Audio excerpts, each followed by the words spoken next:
Hello everyone, my name is Navneet Kaur.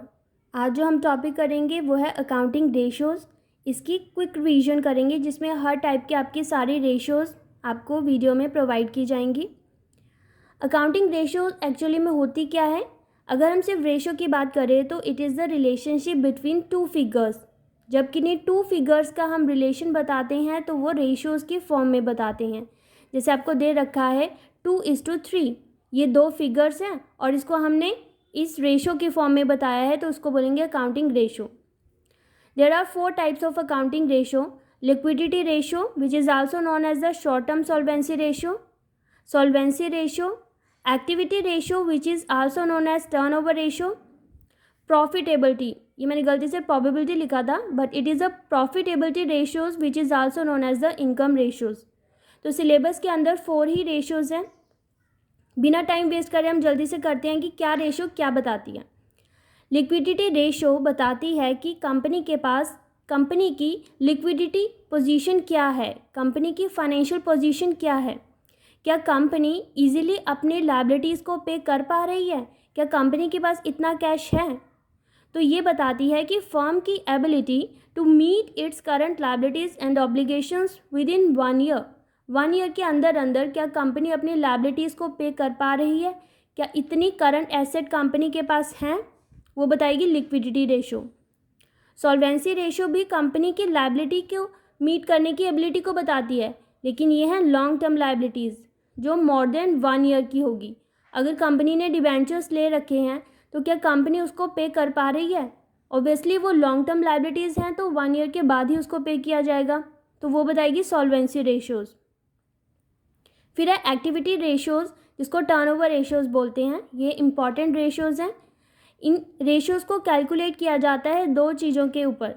एक तो cost of revenue from operation जिसको cost of good sales भी कहा जाता है, ठीक है, और रेवेन्यू फ्रॉम ऑपरेशन जिसको कहा जाता है सेल्स।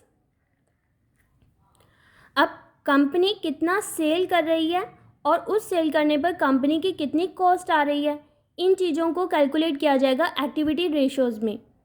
और ये इंडिकेट करती है कि कंपनी के पास वर्किंग कैपिटल हैं कितने हैं और कितना एफिशिएंटली वो उसको यूज़ कर रही है, इन्वेंट्री कैसे यूज़ की जा रही है, कंपनी के पास इतना कम स्टॉक भी ना हो कि वो डिमांड भी फुलफ़िल ना कर पाए लोगों की, और इतना ज़्यादा स्टॉक भी ना बचा हो कि वो बाद में लॉस लेकर आए। अगर रेशो ज़्यादा होती है तो वो बताया जाता है कि वो कंपनी बेटर यूज़ कर रही है अपने कैपिटल को, कंपनी के पास जो स्टॉक है वो इनफ है डिमांड भी पे करने के लिए और इतना एक्स्ट्रा भी नहीं बचा कि कंपनी बाद में लॉस में चली जाए। Last is the profitability ratio जिसको इनकम रेशो भी बोलते हैं। यहाँ पर कंपनी की इनकम, कंपनी कितना प्रॉफिट कमा रही है उसको कैलकुलेट किया जाता है, जो बताता है कंपनी की एफिशिएंसी क्या है बिजनेस की, कंपनी के पास कितना ग्रॉस प्रॉफिट आ रहा है, कितना नेट प्रॉफिट आ रहा है, ऑपरेटिंग प्रॉफिट आ रहा है। इस पार्ट में जो हम पढ़ेंगे वो पढ़ेंगे लिक्विडिटी रेशो को। लिक्विडिटी रेशो जिसको शॉर्ट टर्म सॉल्वेंसी रेशो भी बोलते हैं, इसके अंदर सिर्फ 2 ही रेशो आती हैं, एक है current ratio and second one is the quick ratio.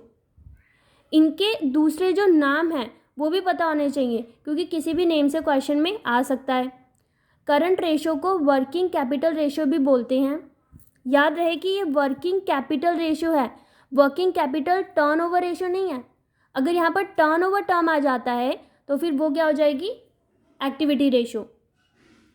अब करंट रेशो कैसे कैलकुलेट करते हैं, इसका फॉर्मूला है current asset upon current liabilities.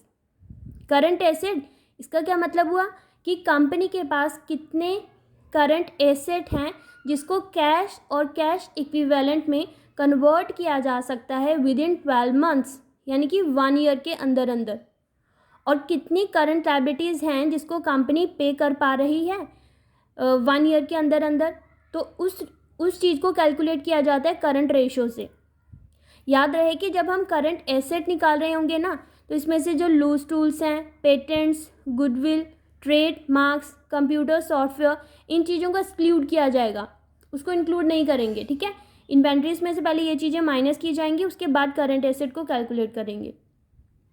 इसकी आइडियल रेशो है 2:1। अगर कंपनी की करंट रेशो 2:1 है तो कंपनी की फाइनेंशियल पोजीशन को अच्छा माना जाएगा। तो 2:1 क्या है, ये एक स्टैंडर्ड रखा गया है, ठीक है। अगर कंपनी की इतनी रेशो हो रही है तो वो सही कंडीशन है कंपनी की। अगर इस रेशो से करंट रेशो कम है, यानी कि कंपनी की जो लिक्विडिटी है वो क्या है, कम है। कंपनी के पास करंट एसेट तो हैं लेकिन वो इजीली कन्वर्ट नहीं हो पा रहे कैश और कैश इक्विवेलेंट में। तो अगर कम है और उसको दोबारा से 2:1 पे पहुंचना है तो याद रहे करंट एसेट और करंट लायबिलिटी दोनों में ऐड किया जाएगा अमाउंट।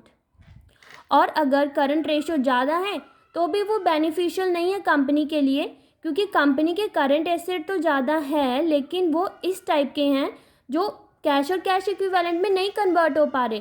कंपनी के पास डेटर्स हैं, बहुत सारे डेटर्स हैं, लेकिन वो पे ही नहीं कर रहे, जिससे वो बैड डेट्स में कन्वर्ट हो रहे हैं। तो कंपनी की इन्वेस्टमेंट पॉलिसी सही नहीं है। तो अगर दोबारा से करंट रेशो को स्टैंडर्ड रेशो में लेकर आना है तो करंट एसेट और करंट लायबिलिटी दोनों में से ही डिडक्ट करना पड़ेगा। Second one is the quick ratio, जिसको एसिड टेस्ट रेशो और लिक्विड रेशो भी कहा जाता है। अब फ़र्क क्या है करंट रेशो और क्विक रेशो में? यहाँ पर हम बात कर रहे थे कि कंपनी 1 ईयर के अंदर अंदर अपनी करंट लायबिलिटीज़ को पे कर रही है, लेकिन यहाँ पर क्या है कि विद इन 1 मंथ ही अपनी करंट लायबिलिटीज़ को पे कर रही है। यहाँ पर लिक्विड एसेट्स के ऊपर ज़्यादा फोकस किया गया है, लिक्विडिटी के ऊपर, कैश के ऊपर ज़्यादा फोकस है। इसका फॉर्मूला है liquid asset upon current liabilities.